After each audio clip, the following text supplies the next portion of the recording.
In this video, we are going to show you how to search for text on a canvas in Flowith.io. Now we have here, pretty much, this is our canvas. And if you want to search for specific text, for example, in this node right here, I just need to click on, the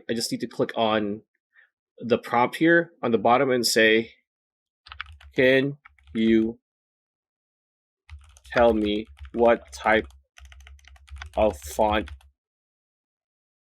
you use for the copy in this image you generated, right? And then just tap send, right? And it's now going to work throughout. And again, this is pretty much what we highlighted, right?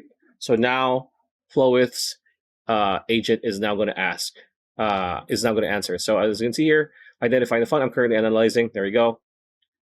It's processing it as we speak.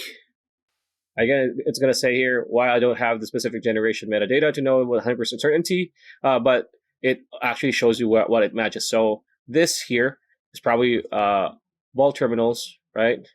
High contrast, FNAU, there you go. So it's going to answer it and says Bodoni or did it, right? So if it's not exactly Playfair display, it is heavily inspired by it or by similar classic high contrast serif fonts like Bodoni or did it, which is practically it's pretty accurate. So that is how you search for text. You can do this in any image, or you can even upload an image and let it search for the text in the image itself. So pretty much it. That's a video. Hope you liked it. Like, comment, share, subscribe, ring that bell icon. I will see you on the next.